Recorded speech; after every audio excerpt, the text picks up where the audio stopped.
Hello, Megan. Hello, Michelle. Welcome to the Spicy Brain podcast.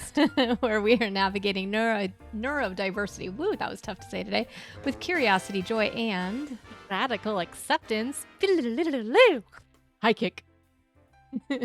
Welcome to anybody who's new. We know we've got a bunch of new people joining us. We're so happy for you to be on this little journey with us. And those OG people that I was just learning about where the term OG came from. But anyway, original gangster. But the original gangsters that are on our podcast that have been listening forever. We're just so appreciative of you. Yeah. And okay, so we usually kind of dig into a book, right? And right now we're doing the book of the Essential Guide to Raising Complex Kids. Mm-hmm. And it's been really an interesting book. We're kind of I think we're on chapter 3 coming up. Yeah. Is that what we remembered? Yeah. Yep, that's what we're on. By Elaine Taylor-Klaus. And so we usually go into a chapter, we talk about it a little bit, we dig into your brain or my brain, sometimes both. And then we try to have strategies, but depends. Over 100 episodes, we've learned that strategies are great if we can come to them, but you know what? Yeah. Sometimes it's just talking things out. That's the strategy that we have. Yeah, exactly. And kind of giving each other room to have those conversations. And so this chapter is all about the idea that, and we kind of came to this book about parenting because we had some listeners who were asking us to do it. And I have an 18-year-old just about to be 19, and he has allowed me to talk about him. I know, I cannot believe it. 19, so crazy. And you have really kind of focused on this one of parenting the inner child, your perspective of this book. So that's kind of where we're coming from. And my kid is about to graduate high school and head into university. He just got accepted, which is really exciting. And he is a complex kid. He has ADHD. And so anyway, long story longer, this chapter is all about I've tried everything, but nothing works. And I identified a lot with this chapter. So I know it'll be interesting. You have this look on your face that's very different than other chapters. And so I'm really curious as to what that is. Well, okay. So she basically says you need to understand and redefine what parental success is. And we've been talking about this since the beginning, that I'm very hard on myself and it's really difficult for me not to take things personally sometimes. And so every single thing she's saying in here is just me, I mean, every single thing, it felt like she was just hey, Michelle, she had a megaphone. She's like, Michelle, by the way, think about this. Yep. So I liked what she starts with, which she says this quote, if we don't have any time to take care of ourselves, how do we offer genuine care to the people we love? And that was by Thich Nhat Hanh. So that was interesting to me. And then she goes into the idea of why the relationships might be suffering with your complex kid, and talks a little bit about that. And so I thought it'd be interesting for us to talk through kind of relationship struggles, whether it's been you and I or maybe other people in our lives. And she actually says, after she describes all of this, no wonder our relationships become a hot mess.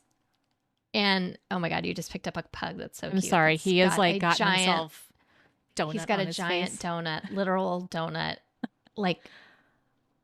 What would we call that donut? A pink frosted donut. It's a pink, the classic Simpsons pink plastic donut. It's like a strawberry glazed donut with sprinkles around his sweet little neck. So his little pug face is just squished.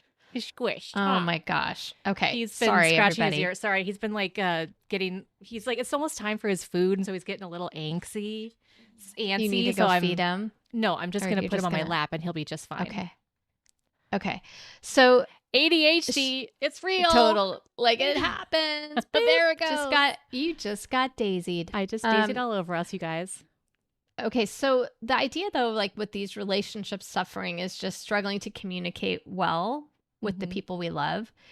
And it's like we yell more with the people that we love. And she's like, we sometimes avoid important conversations. And like this idea of, she writes down like crying when no one is around and feeling like our family team like isn't a team, and it's Mm-hmm. missing, and that there's all of these feelings that can go around with the relationships with either co-parents or with our kids or with ourselves around complex situations like this, these brain-based disorders or metabolic disorders that aren't going to change, Yeah. right? That this is structural in nature in terms of what's happening.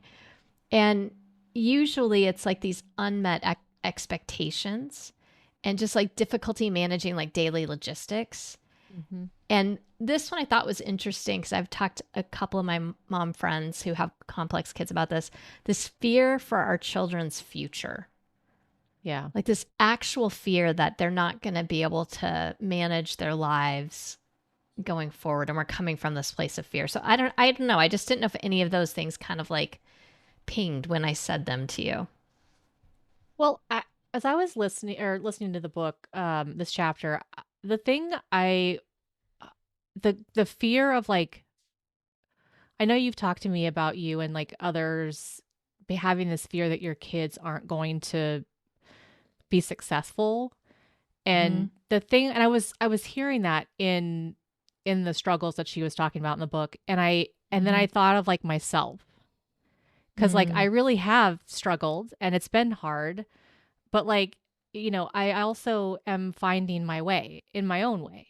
And it's definitely not the Yeah. way that others would probably do it, but like, just yesterday, like I went through my entire garage with my neighbor who's Wow. incredible, and Yeah. actually finished it for the first time. And like that was like, the fact that I was able to actually Wow. finish going through it was a combination of like every bit of work that I've done over the last couple of years. Like every time that someone's come in to help me, every hard conversation I've had, it was like this muscle that I had to build in order to get to the solution that I made yesterday. And Say more about that. What do you mean by that? Like this muscle you had to build? well, the idea of like going through your garage and cleaning stuff out, because I have to move very soon. And so getting rid of, like, there's a lot of decisions that have to be made, and a lot of times my garage has been the place where I've deferred decisions. it's the it's the Oh. cave of deferred decisions. That makes and sense. Yeah. Most of and us have at least some place in our house or yeah. garage that's that. Yeah.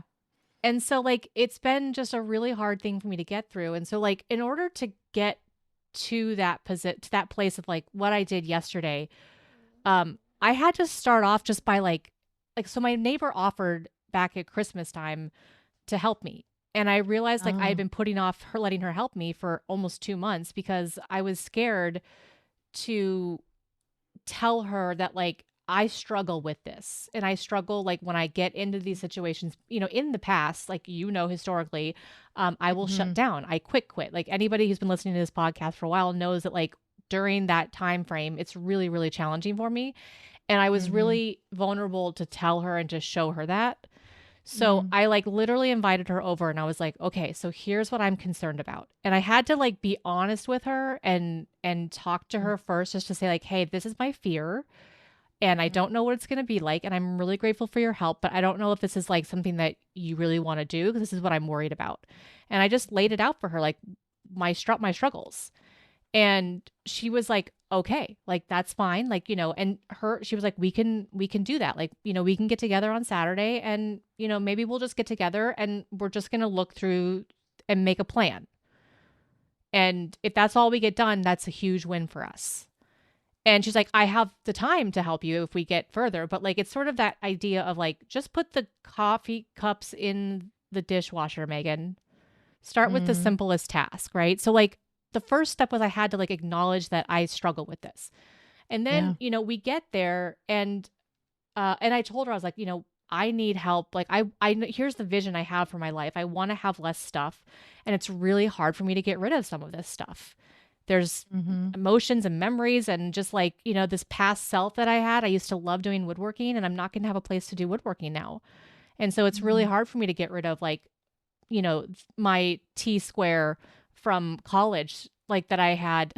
I realized I Yeah. got like my sophomore year in college for digital design. Like I was like, oh my gosh, you know, but I got rid of it. And so like Yeah. all of these things had to kind of come together where like I could be able to say to myself, like, stand with her and look at like what I've done and say, yeah, we're going to make these decisions, and like asking the questions and being curious about like, okay, so there's this group of stuff that I think that I've lost a piece of it. Can we put it somewhere else? And so we found a place that's like, okay, we're just going to set this bit aside for like, we're going to come back to it after we've gone through everything. And then if we have all the pieces, then we can take it with us. And if we don't have all the pieces, then we're going to donate or throw it away. And I was able to like ask for those things that I didn't normally know I needed to have. And then like we got to like, you know, we got through like 2/3 of the garage, and then we get to the part where all of my woodworking stuff is, and like it's the table's just a mess, and everything's been like, it was overwhelming. And I stopped before, like I could feel myself just like I felt the change occur in me. And that's because like we've been talking about it for so long. I wouldn't have known that before. And so I stopped with her and I was like, okay, just want to tell you like this next section is super hard for me. Like I'm already feeling it. This is challenging. And she said, okay, like before we get started, she asked me some questions. And we talked about the fact that like I'm just sad that I'm losing this, you know, this season of my life. But like she's like, what things do you enjoy doing? What do you currently work on? And so I was talking about like my needle stitch, like my cross stitching and my book, and like, you know, how I really, really want to like make products for people who are ADHD and like neurodivergent, and that I want to be able to put my energy towards that. And I have to let this stuff go in order to provide space in my life to do that. And she's reminded me, she's like, you know, just because we're letting this go, it doesn't mean you're not going to have fun things to do. Like you've got things that you have. And I was like, oh yeah, I do. But then I remembered to like go and get protein, because like we had already been working for almost like an hour, maybe two. So like I was like, hey, I'm going to go get myself a protein bar. Do you want one? And we took a quick break and we had some food and we said hi to her kiddos. And, you know, so like all of these things that we've been doing over the last few years led up to this moment. But like talking in the podcast and like trying things out and playing with this, and doing our 15 minutes of cleaning, like all of, I mean, just everything led to this moment of me being successful. And like, I wouldn't have been able to do this 2 years ago, maybe even a year ago. Right. So like I had to build this muscle little piece by piece, which is why like sometimes I get I get hard on Elaine Taylor-Klaus, who wrote this book, because it just, it sounds so simple, but it's none of this is simple. None of the things that she's saying to do are simple, but they are so worth it. They're so rewarding if you can like actually get to it. And I'm going to say something I think is, I mean, two things. One is, I mean, wow, amazing. Like I saw the pictures before we just decided to get on the podcast, and I can't believe, like, I mean, I can believe, but also like how unbelievably cool that you were able to ask and advocate for yourself in this way and then just get it done, which like the feeling of, like you said, I'm done with the garage. And I thought that can't be a thing, right? Because I just, you know, the idea that you would finish it is so amazing and must feel so good, and you should be so proud of yourself. I've never said I've finished something. No. And I'm like, no, I know it's finished. Like I know that I have done everything that I want to do and it's done. And it didn't take me 2 years to do it. It took me a day and a half. Yeah, with the right structures in place and the right help, and also all the things you had already gone through. It's like you realized how much you had already done. It just was like that last 10%, you know? I totally celebrated my wins while I was doing it. Like I hadn't normally done that, but I was just like, oh my gosh, like I'm seeing just how much work I've already put into this, that like it didn't take this long, did it? And she's like, no, it didn't. She's like, I've seen far, far worse. And I'm like, I know, like I've done so much work, and like, yay, high five myself, you know? So it was like, I had like celebrating those wins is a super important part of it too. Yeah, and it's I can imagine like other parents who are listening, it gives me a lot of hope, and it's one of the things that she says in this chapter is how important the relationship is. That you can learn anything if you feel like you trust in the relationship with yourself, and I think also in the relationship with the people in your lives. And so like you had such trust in your neighbor and trust in yourself to be able to articulate to your neighbor what you needed. And I feel like that's something that we've worked on this last 2 years in the podcast, is building our own relationship together with each other, with ourselves, with the concept of ADHD and or complex nature of people. Maybe if it's not ADHD, maybe it's something else. But it's really been cool to watch, and it gives me sort of hope for this idea that you keep growing. You know, as your kid isn't stopping when they leave Yeah. your house, they continue to grow. And if you've built a good enough relationship with them, then maybe you're going to know them a little bit on the other side of it and continue to help support. So I think it's that idea that they're supposed to have it all figured out, or you're supposed to have helped them to figure it all out, just isn't, that's not any of us. Like, I'm still growing and learning. And And so how could that be a thing, right? Like, why would we right. even put that on ourselves? Yeah. But And it's and the definitely a fear I've construct had. no, and I totally understand that. And like the construct of 18, right? And that's when you're an adult. Mm, I, mm, like I wonder if we were creating our society now with all of the science and the research that we have, yeah. would we make 18 adulthood? I think we'd make 25 adulthood, because that's Sure. when our prefrontal cortex is fully developed. And I Hmm. like when I think back on my undergrad, it feels like this kind of wash of time. Like it was pivotal, it was important, but like it feels like a bit of time where like I was sort of on this like weird autopilot more than anything. Like I wasn't really making decisions for my life. That I mean, I was. Okay, don't get me wrong, but like I don't know how to God, I don't know how to explain this. Like I was clearly like living my life and doing things, but like it wasn't as conscientious as it is now, because Hmm. I just had so much stuff happening on my prefrontal cortex. So like there was no way to really I already don't have executive functioning very well, and then on top of that, whatever little executive functioning I do, he's drunk all the time from, so Yeah.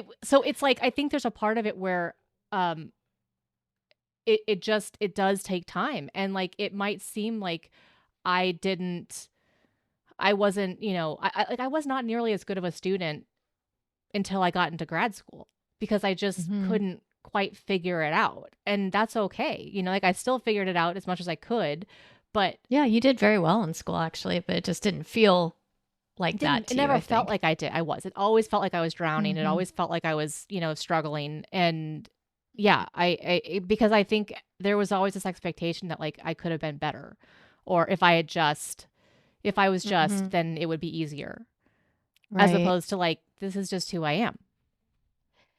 And I think that's, definitely a piece of this that she talks about is what happens for people who are diagnosed versus who aren't diagnosed. And you were diagnosed fairly early, but not early enough where it would have, like, you were in high school, late high school, right? When you Yeah. get, or mid of high school, when you get diagnosed. And so there's all this shame that's been built up, and all these teachers who've had all these expectations, and parents and people and friends and siblings, and all this negativity that's gone along with how your brain works up until that. And then really you didn't get any solid, you got a diagnosis and you got some medication, but I didn't feel like you actually got a lot of help around it. In our family, I don't remember feeling like we really fully understood. Maybe you did, and I just wasn't there because I was, off in college. But I felt like it was like, okay,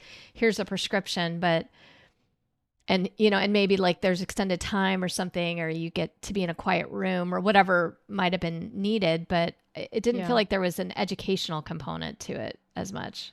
No, I mean there wasn't at that point. They Mm-hmm. they did um try to educate mom, And I think Mm-hmm. mom did try to help me with that, as Mm-hmm. best as she could. But like the kind of education that they have now, where like you can have different therapies that help, with Mm-hmm. either autism or ADHD or any of these like kind of occupational and physical therapies, all of that stuff just didn't really exist in the same capacity when I was that age. And And or like you didn't present needing it as strongly as maybe some of it too. I think some of it yeah, has changed, but some of it also was like you were undeniably ADHD, but you were very bright and you masked your way through it very well, I would yeah, say, yeah, in general. So it was like you didn't get the help you needed, but yeah. right, like, which was also true. But I But it feel was like it's also, partly because but you, but during that time, Michelle, like it was literally like I had to advocate for it every step of the way. Like yes, it wasn't just like as inherent as it is now. Like it was sure. there, but the right Yeah. people had to know and the right situation had to occur, and then like, lightning Yeah. had to strike, and then I was granted it. But like I mean I had to Yeah. literally fight for it even at the U of A, and they had the Disability Resource Center at the time. And so like there was I just think like it's the same now still. yeah. It's because it's not guaranteed after you're 18. So Yeah. it's not a like a right you have in the sense like if your IEP doesn't follow you to college, even though they'll often take it, individual education plans, they'll take it and they'll advocate for certain things for you, but it's still really hard. I agree. Yeah. You did have And to fight every second of we it were, for it. we went to a private high school, so it's not guaranteed at a private high school. Right. And so it's just like it was really challenging, and like there wasn't this I do think that like one of the benefits of social media has been that people are talking about this stuff more and they're able to discuss it further. Uh Mm-hmm. and and there's it opens up the pool of people to discuss. But there Yeah. wasn't like I didn't know many people who were diagnosed with ADHD at that age. No. And, No. because it was, Certainly not women. oh yeah, especially not women. And Yeah. also we were supposed to grow out of it. Yeah. So At that time, I it was wasn't still supposed to that. have it at Yeah. 18. So people were like, oh, well, does she really need it? Because like, I thought she's supposed, she's clearly seeking drugs. She's seeking Adderall for like, stimulants. I mean, there was a lot of, Misinformation and yeah, yeah. And it's interesting as you're saying it because I think this chapter really focuses on the relationships that you have, right, with people. And so if like you're constantly having to advocate all the time for something, and then you have to remember to advocate yeah, because obviously part of the issue is in um, the ADHD cases, like the executive functioning isn't working as well, and so it's interesting. She says that, and I thought this was interesting. Like, it's relationships are challenging for complex kids and complex adults because they require time, patience, attention, intention, commitment, self regulation, which is really hard, right? Self awareness and stamina. And when you think about all those things, like that's everything we need to have relationships, whether that's a relationship with a parent or it's a relationship with our schools and our instructors, our teachers, people, right? Like it all depends on executive functioning. yeah, So now you also don't have that, that's the part that's the struggle. And as you were talking about it, the seeking help for this, I think it also fries the relationship between the parent and the kid sometimes because there's so much tension in the home around this oftentimes and the and kids are like they'll like parents will often be like my kid's out of control. Like I don't think that was your case at all, but that idea of like my kid I mean, I Michelle, guess when you were I little, mean, okay, I like have yeah, amnesia. Blah, blah, blah, blah. I mean, come on. yeah, yeah. Like There were moments I for just certain, but learned to mask it. Like I you had did. all of that in me, Yeah. but I just learned like, oh, that's not okay. Yeah. And this idea that there's like this combination of what the kid's going through and what the parent's going through. And this idea of like, I just want it to be a happy family. I just want the team to work. I just want this to go away. Or just be better, some sort of magic wand. Yeah. And I think that she says in this, like the challenges surface whether there's a diagnosis or not. Like you Yeah. don't have to have a diagnosis for this to be a challenge. And It's can be a very long path for people. And I love that we had some people who were listening who like went right away and got their kid diagnosed and are getting the resources and the help that they need. And I think that it's so difficult, and she says this in the book, but I think it's true, to be the adults our kids need us to be, is the quote I wrote down.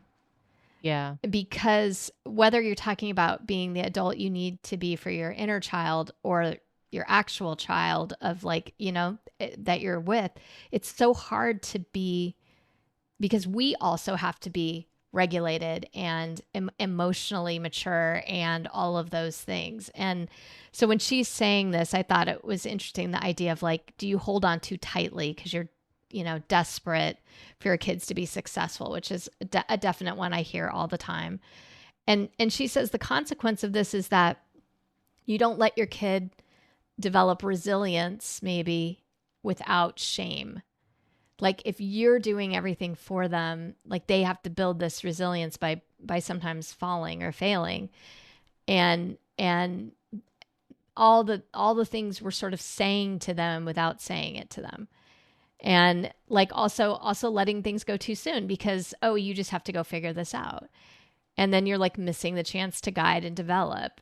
And so it was interesting when you said it's simple, but it's not easy, or it's like all these things she's saying they are complex to do. Because those two things right there, like you're either holding too tight or you're not holding on enough.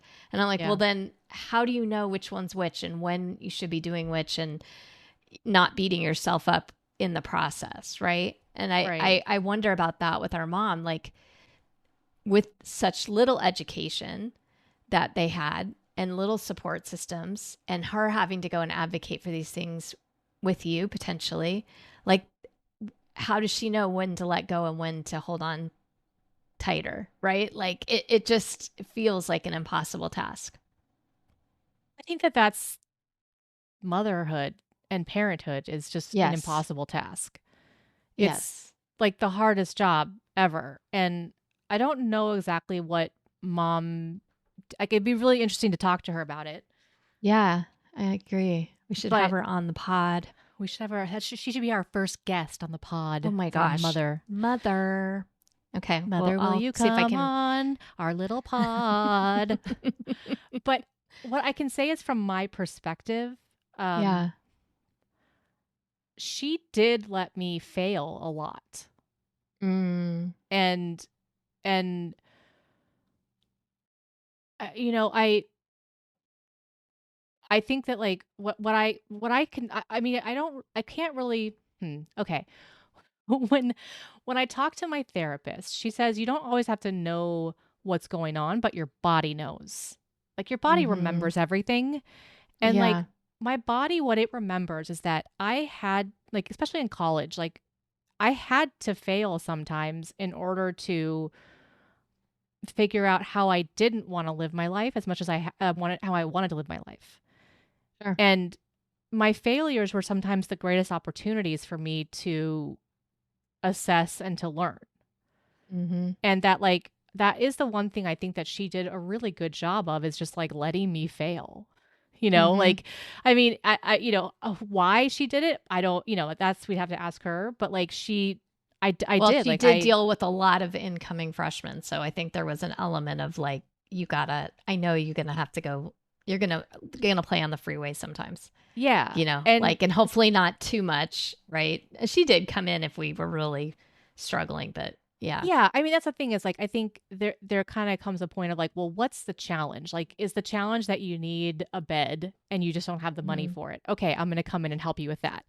But is the Mm-hmm. challenge that like you don't know how to get this essay done? Well, you're going to have to figure that out, because Mm-hmm. that's on you.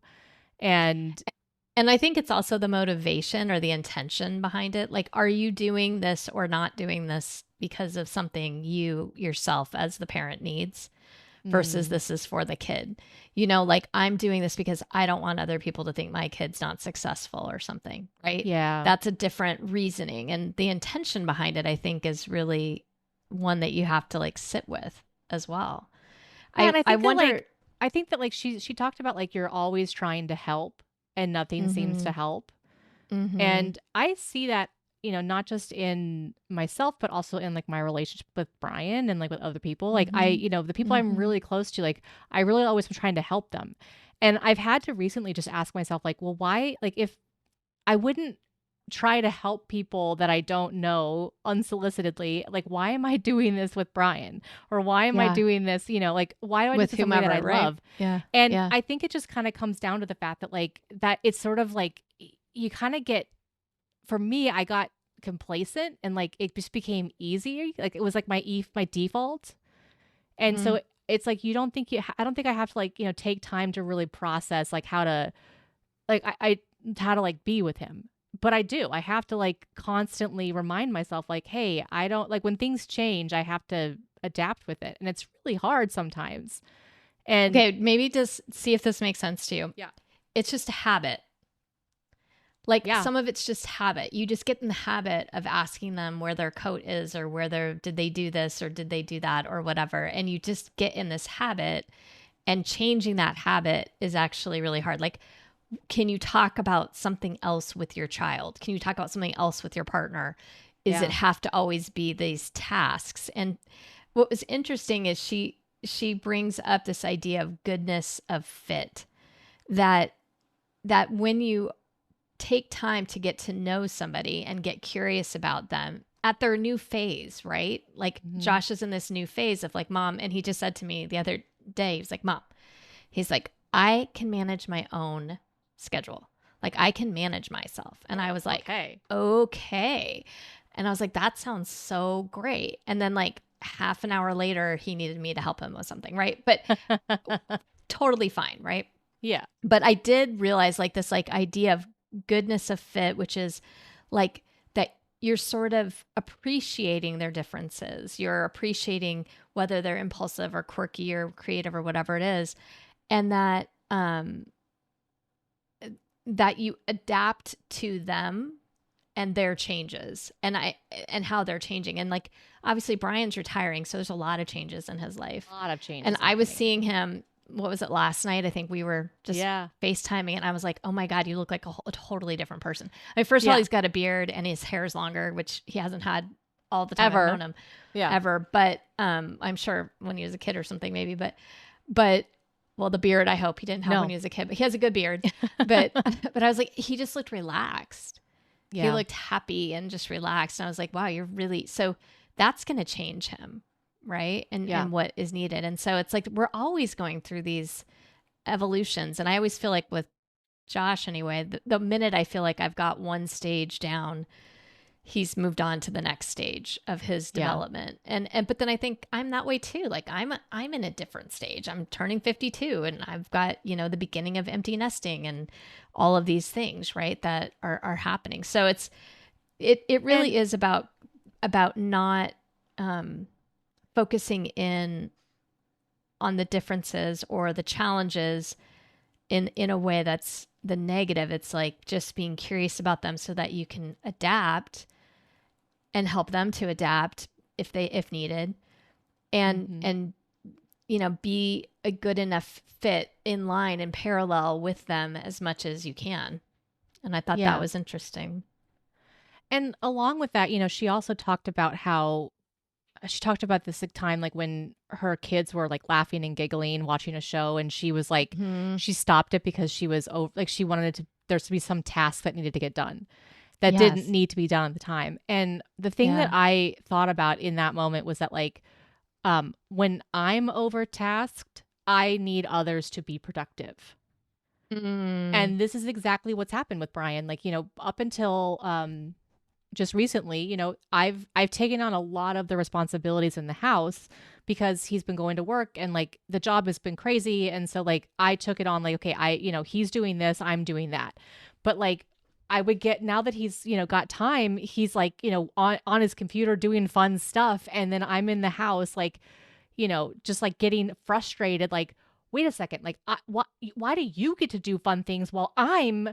miserable and trying to get everything done and like, Yeah. struggling with that. And so our family therapist was like, okay, so maybe it's time that like, we're in this new chapter. Like we need to sort of build new tasks and, take over certain things. Cause like I realize like that's when I feel like I need others to be productive. Well, it's cause I'm overtasked. And And I think the other thing too is the overtask piece is one piece of it. And I wonder if also this is like where the parenting part I think might just like also add this other layer of my job is to make sure you're going to be okay in life. And yeah. I'm terrified that you're not going to be okay. So if every second of every day, like I'm not trying to make sure that you're learning how to be a whatever, like it takes that task thing and just adds a level of like, wow, we're putting a lot of pressure on ourselves and those kiddos. Yeah, you are. Cause like the first Yeah. thought that I had in my mind was like, parenting is a lot like the stock market. Yeah. Okay. Go with me on Keep this. going. Go on. Go Go on. on. Well, they say like you put something in the stock market and like you have to kind of set Mm, and forget it and like let yeah. it see because it will increase over time. And there's that like whatever that thing is, Michelle, in math, like where Hmm. it what is that Kind of thing? like that exponential growth. Yeah. Yeah. And that Yeah. like part of this is that like if you were to go in and micromanage your stocks every single day, you might actually do worse with your stocks overall than if you just let it go. Like if you just let Yeah. the stock market do its Let it thing. do its thing. Yeah. And it kind And of it's feels like interesting because, like, you forget, like, they're independent humans that are going to have a goal for life and strategies and things that they're deciding and having this whole inner dialogue in their yeah, minds that continues to grow. And I do tell a lot of my parent friends who have kids who are like maybe middle school, right? And I'm like, you're not even going to believe the growth that's going to happen between sixth grade and eighth grade. And yes, it's not the same as a kid who doesn't have complex issues, right? So there is a difference I see with Josh comparatively to other kids sometimes his age, and that's an issue, right? With the parenting part, which is they're not meeting like these developmental milestones, and so you're like get extra worried and extra task oriented potentially. Like not everyone does, but I definitely did. And this idea of like that seed, like you're saying that, you're investing in this relationship with your kid so that these things that they need to learn how to do, they can trust you even when they don't agree with you, she says. And I thought like, oh yeah, my gosh, that is it. And I've told you this many times. Like, I always feel like you're just interviewing for 18 years. You're interviewing to have the opportunity to know them, right? Because it's not automatic. And sometimes there are things outside of our control that make that very, very difficult. So I did want to say at this moment that a lot of what she says in this book is related to, she says co-parenting, but it's fairly intact families that I feel like she's talking about. And so when you yeah, have a situation where you are not talking to the other parent at all, or there is some rupture that is so big, I think a lot of these things we're saying won't land the same way for people. So I just wanted to put that out there that I do now make notes. And when I send you my notes of what I've listened to, I put these little notes in the thing like, yes, but what about happens in divorced families? And what mm-hmm. happens when your co-parent won't talk to you, or what happens when there's Mental legal health things involved, issues. massive mental health issues, or whatnot. Yeah, It does though still hold true in my mind that having one parent who's paying attention, one parent who's, even if you don't know that seed, you can't see right now that seed might be planted. I've seen over and over again with friends of mine who have kids who are older who've been in these situations that almost always the kid comes back and goes, I'm so glad you were paying attention. I'm so glad you were trying to be a good enough fit. I'm so glad you were trying to like help me with these things. But anyway, I just wanted to bring that up because I have a couple of friends who are going through this right now. And I just wanted to, if they're listening, just to shout out to say, like, I think a lot of this, is this idea that you actually have some control and time with your kid. yeah, And if you don't have time with your kid, because of whatever reasons, I think that that pressure as a parent is even more. So I just wanted to throw that out there. And it's also like that idea of like the pressure of time with your kids. Mm-hmm. I think it also um I don't know if this is a stop me if I'm saying something that's not right, but like it does feel like even if you live with your kids, it doesn't guarantee that you have that time and that like it doesn't mean like just because you live with the kid doesn't mean that like you're automatically guaranteed that relationship or that Right. the like the whole point of it is like mom, a lot of what she taught me was just how she lived her own life. Mm-hmm. And I think Elaine talks about it in the book about like just being like really focusing on yourself as well, because like if you can't focus on yourself then you're not going to be able to like if you can't put your own oxygen mask on first, then like you can't help others. Yeah. And this idea of like being a good enough parent is also like being a good enough parent to yourself. Mm-hmm.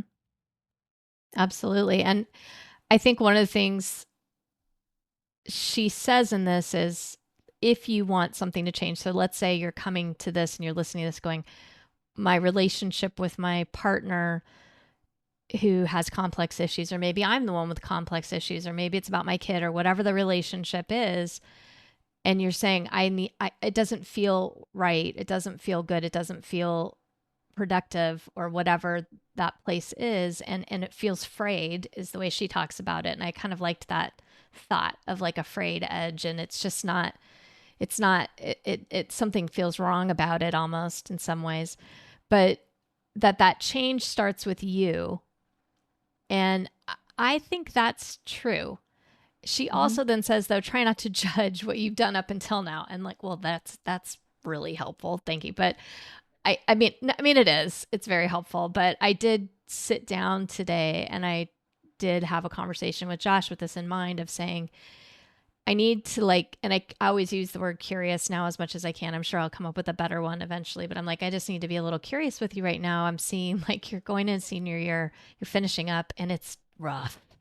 Like it's hard to get to school on time and it's hard to finish these things that you don't want to finish. And I mean, I just remember it myself, but for him, it feels like 10 times more. Yeah. And I'm like, what strategies, what might help? And he was like, okay, mom, I pay my own gas. I have my job. I do this, I do that. I'm saving up money like I'm supposed to. He's like, okay, no, this sounds weird, but he's like, could I just like work for some IHOP money? I was like, you just want a fresh and fruity tootie or whatever those things Tutti Fresh are. and Fruity. But like it's a place he likes to go with his friends and he hasn't been going as much because he had to save up money for a variety of reasons. And so he's like, could I earn that? And I was like, Mm. I can support that. Like that's a motivator for him. And I'm like, I know you're going to be 19 and I know you can manage your own schedule. And I know that's what like our parents told me was like, oh, you're 18, you got to make your own decisions. I said, but there was a point, I think during my senior year, I would have liked someone to have said to me, is there anything I can do to support you though? Like, is there anything specific that would motivate you at this moment? Right. So it was interesting to be like, I'm not going to find a solution for you. I'm not going to know what you need to motivate you. Mm-hmm. You know what you need. I trust that. And then to be like, okay, well, that makes sense, and maybe somebody else would go, well, you shouldn't pay your kid to learn. But, but, Oh, but but you're to me, not it's like you're really not more paying them to about learn. he's wanting to earn time with his really like his most important relationships was Yeah. how I saw it. And I thought that was really, really nice, actually. Yeah, and like I think what's interesting is the knee jerk reaction of I'm sure someone's gonna shame this Oh, yeah, because because they like will. because they can go themselves. Okay, Michelle. Yeah. Oh, yeah. No, I I get kind it. of want I'm to just turn saying our it's true. podcast into an explicit like group so I don't have to like bleep myself out. They can go themselves, okay? Because everything that Elaine's been teaching us is that like, you know your kid best and you know what's Yep. going to work with them. And what I heard when you said that was like, wow, this kid is not expecting it. He's asking to earn it. Mm-hmm. He's not demanding it and saying like, No. "Oh, well, I need, like, well, this is what I need, mom." And like, why can't you just, like, why isn't it just like Yeah. it's just only $20 a week or whatever it is. Like he's not entitled. He's like, "No, I know I need to earn this." And like I Mm-hmm. hear a kid who's like been raised really well and, like I see a very thriving stock market in him. Yeah. You He know, is. like He was, it was cute actually, because he was really like very yes. like sweet about it. And he wasn't being, you're right, he wasn't being presumptuous in any way. And I was asking him, Yeah. I mean, I think that's the real difference. And I remember him saying to me at one point, he's like, thanks so much for asking about something totally different. And I'm like, oh, yeah, of course. Why wouldn't I, kind of thing. But I don't, But you wouldn't have before. But that, I mean, that's the thing is like, mm, they're not, I'm sorry, not before, but like, yeah, it's easy, I more. should say. It's easier. It's a habit of all of like us as a Mm-hmm. society to Yeah. just assume we know what someone needs. Like, I'm your parent. I know what you need. So, I mean, it is a big deal to like ask the kid, like, hey, what do you need? Especially because like, that's kind of like, it's up until this point, it's like you've been the parent, you're telling him what he needs to do. And so for Mm-hmm. you to come in and like him to say like, wait, wait, I get to decide, it's a Yeah. big deal for kids. And it does take time. I remember it takes time to like realize like, oh, I do have agency over myself and my Mm-hmm. life. And my mom Mm-hmm. and my parents will listen. And I think I agree. And I think one of the things that's been really helpful is during this podcast is to kind of have those checks of like, even what you were just saying, like, why are you even bringing up that someone's going to shame you about it? And I was like, Yeah. well, shame means I accept it. So I don't feel shame Mm. around this, but Guilt. I meant someone will have an opinion, Yeah. right? Someone's going to say something, right? And they do. Like, everyone has an opinion about parenting, and my opinion of it is I try to stay as far away from opinions about other people's kids as possible, because I don't Yeah. know their situation, nor do I know their kid. And I think one of the things that she said in this chapter, and it was interesting, and I was really wanting to be more curious about it, was like, we want to develop strategies that help their working memory, but it goes better when we have a good relationship. Like, the only way to help them with those strategies is to have a strong relationship. And she talks about sort of the brain chemistry of it as well, that when you have a good relationship and you have trust built, then oxytocin gets, that happy, sort of drug in our head Mm-hmm. gets produced more, and then they're ready to learn. And when they trust, they will trust sometimes. And really, you're building that trust for like when they're older and 18 and 19 and 20, because if they don't trust you, they may not agree with you, but they might trust that you have their best interest at heart, right? And you're trying to do the right thing based on, your lived experience. Also, I use that word lived experience a lot with Yeah. kids this age, but But like like, you're well, reminding me like last night as Brian and I were taking the dogs for a walk and we're kind of mhm, processing all of my neighbor's help. I said, it's really amazing. Like we cultivated this relationship with our neighbor that we mm, wouldn't have really done before. And like we spent time earning their trust and me earning her trust and like a trust mhm, in her so that I mhm. could go to her and feel safe to do something hard and ask for help. And I think Yeah. that you're right that that trust is so important. And like I wonder if, when we overtask the kids or we like the whole idea of like holding on too tight or holding on or like letting go too early, if that's really a response to others' Mhm. opinions and Yeah. not Or mhm. necessarily a response to the child. Yeah, because I think sometimes, you have a lot of voices in your Mhm. head, and maybe literal and maybe not, you know what I mean? But, Yeah. you go and ask your friend for advice, or you ask your parent, your own parent, like, "Hey, what do you think about this?" Or they might just tell you what they think. or you're reading a lot on social media or whatever. I mean, I really stayed away from that because I knew it was not going to be good for me.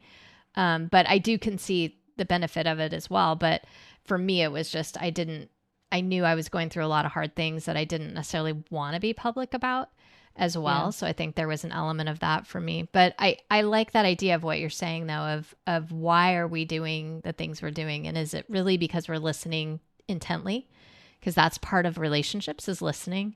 Are we really listening and paying attention to what's going on for our kid? Or is it because this bigger chorus, Greek chorus, so to speak, is behind us all, you know, chiming in with what's needed.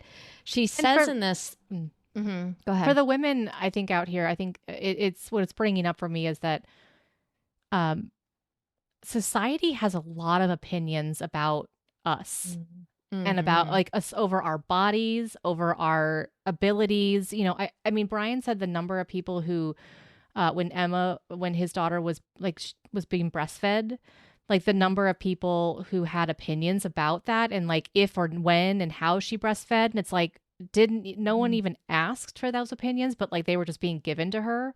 Yeah. It's like how awful. Like, I mean, the number of opinions of like, oh, I'm going to judge on what you're wearing. And based off of like, I'm going to put this on you of like what you're wearing. And I have an idea of like your intention. I mean, there's just all these things that like we put on women.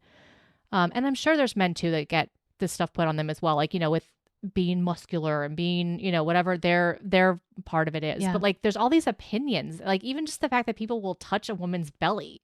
And it's like, you have Mm-hmm. no right to touch me right now. Do you know? So it's Mm-hmm. like, like, I can only imagine that, like, for mothers who are doing it every day, it must just get so frustrating. You're like, it's like, I already have this, like, little mini terrorist in my home. And then I have these, like, outside terrorists who are, like, Yeah. so it's like, which one do you appease? And after a while, it's kind of like, forget it all. Like, whatever, just whatever's easiest. I might have talked about it before, but I have such a vivid memory of Josh being like maybe 4 or 5. And we went through 5 trampolines. So I wrote a blog piece about this that we'll hopefully post here at some point. But so 5, I mean, just imagine 5 of those like exercise ones, 5 of them. And the reason we went through 5 is because the springs literally broke. So you would just hear this like boing, and then you realized, the first time it was terrifying, and then after the 5th one you're like, oh, another spring broke, and so it's no longer safe for him to be jumping on it, so we have to get a new one. So 5 trampolines, and so imagine taking him to any park, right? Mm-hmm.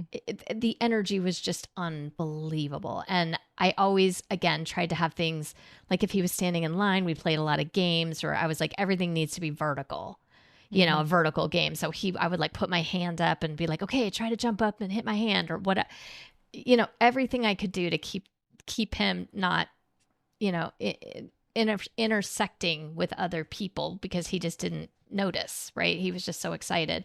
And it was all coming from a place of great joy. There was no like, it was just, and he had to get it out.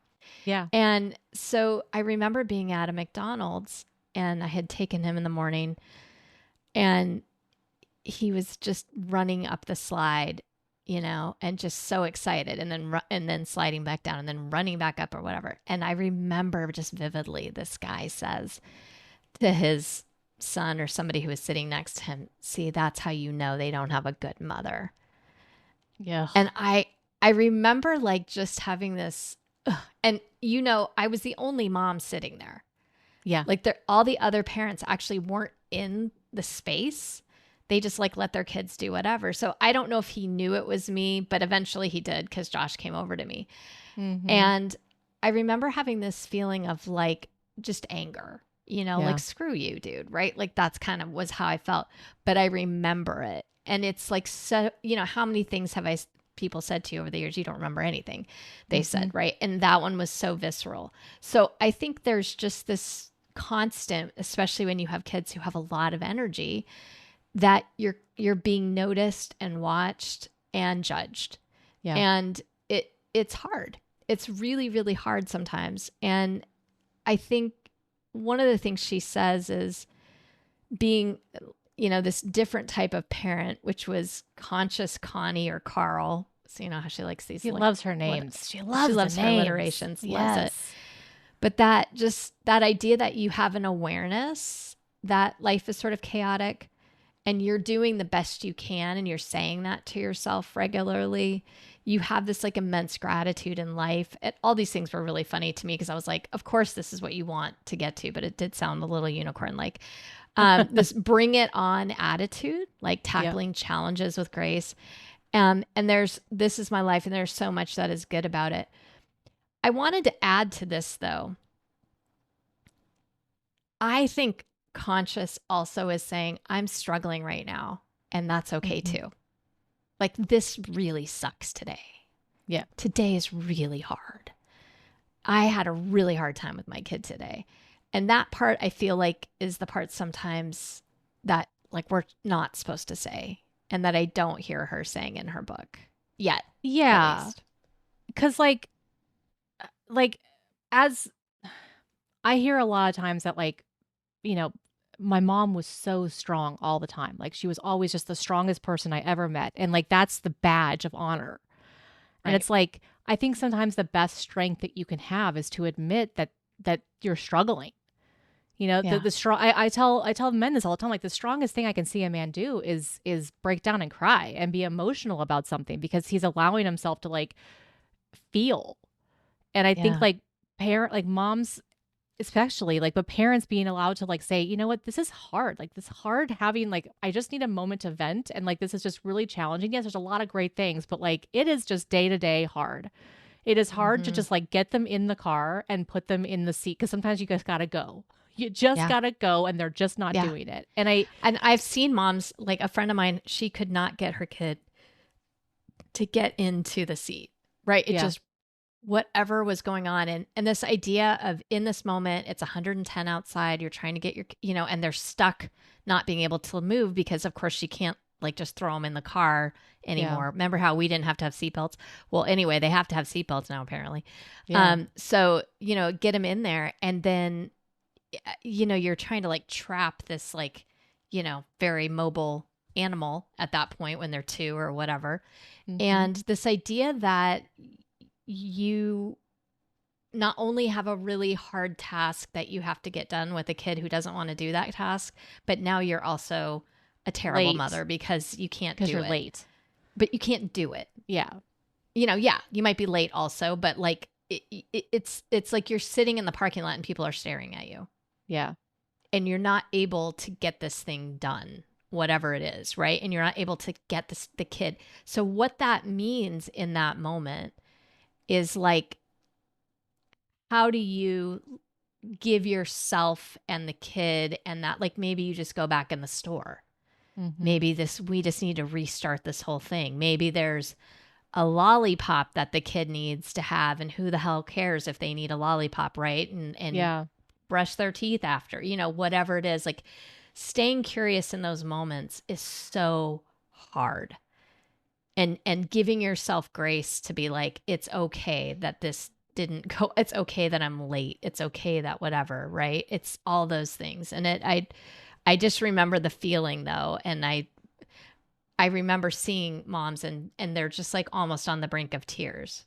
And this idea of like, I'm crying alone is the thing that I think we have, if possible, like having community and other people who've gone through it and just being like, it's okay. It's going to be okay. That doesn't mean that kid's going to end up homeless in a box or whatever. What was my thing? I was always worried, Josh. I was like, he's going to be homeless and then he's going to end up like shooting heroin to his eyeballs, which you heard from Love Actually. It's not a true thing, Michelle. But, this is what she says. Like, Elaine says, like, it's extremely difficult to be the adult our kids need us to be. Yeah. And like in those moments, it's like, I think providing grace to people, like there was a lady just walking down the street and like I could tell she was just having a moment with her kid and like there was a whole thing happening. And I walked by her and I was like, Mom, you're doing a fantastic job right now. And like she started crying and I was like, that's right. Like you're doing great. And like I told the kid, I'm like, do you know, kid, your mom is awesome. And I was just like telling the kid, I'm like, yeah, you just do what you need to do. And like just giving her a moment. Cause it's like, I could just see in that moment, she just needed someone to be like, please tell me that I'm not drowning. And I think that's Yeah. where, like, if we can see each other and we can stay connected, you know, like we're just helping each other going along. Like I'm not even like a full-time mom, but I could tell that she needed it. And to be able to give somebody else that grace, as opposed to like, oh, well, clearly this child, you know, you can tell that the mother doesn't give a shit. And you're like, no, she's fine. No. She's great. She does. She's walking with this kid right now, and you can tell she's exhausted and just wants to go to sleep, but she's still walking around with the kid. No, she's doing it. She's amazing. She's a rock star. Yeah. I mean, it's funny because especially when they're little, you know, sleep deprivation is actually used as a torture device, right? Like they do it on purpose to mess with people's heads. Yeah. And so when you think about it, that like how embattled we often are or treating people in our lives or the people around in our community, and you think, yeah, they haven't even slept in 5 days. So of course, you know, they're not at their best. They're not thinking as clearly. They're not, and also, so what? Like, you know, who cares? I mean, yeah, you have a bad day. The goal isn't the bad day. I mean, the whole thing isn't the bad day. It's or the bad stock moment. market. It's the aggregate. Yes. It's over and time. it's the repair. You know, Yeah, it's the like, repair. are you going to go back and are you going to say, hey, I'm really sorry that happened? And are you going to show them and show up? And showing up and is show such them, a huge and show piece. them like what you're setting an example for them, because they will also have times when they lose control. And so you're showing, like, by you being yourself and like taking responsibility, you're showing them responsibility. You're teaching them without like big air quotes, teaching them. Yeah. This was a good meaty conversation. It was. I feel like I've taken away a lot from this. Yeah, it's like a good piece of linguiça, Michelle. It was like just good. Oh my gosh.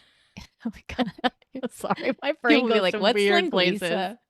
You're like, linguiça how did we get to the Portuguese stock sausage. market and linguiça? That's what's so fun about it. All right. Well, I am so grateful to have had this time with you. And I think maybe a takeaway for me is just, again, just a gentle reminder that it's okay for things to be hard.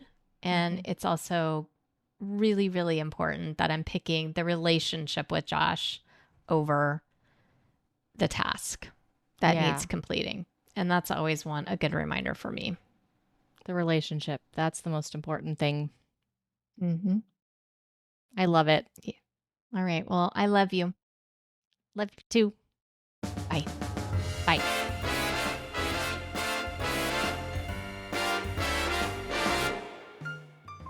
Thanks for listening to the Spicy Brain Podcast, brought to you by Spicy Brain Studios.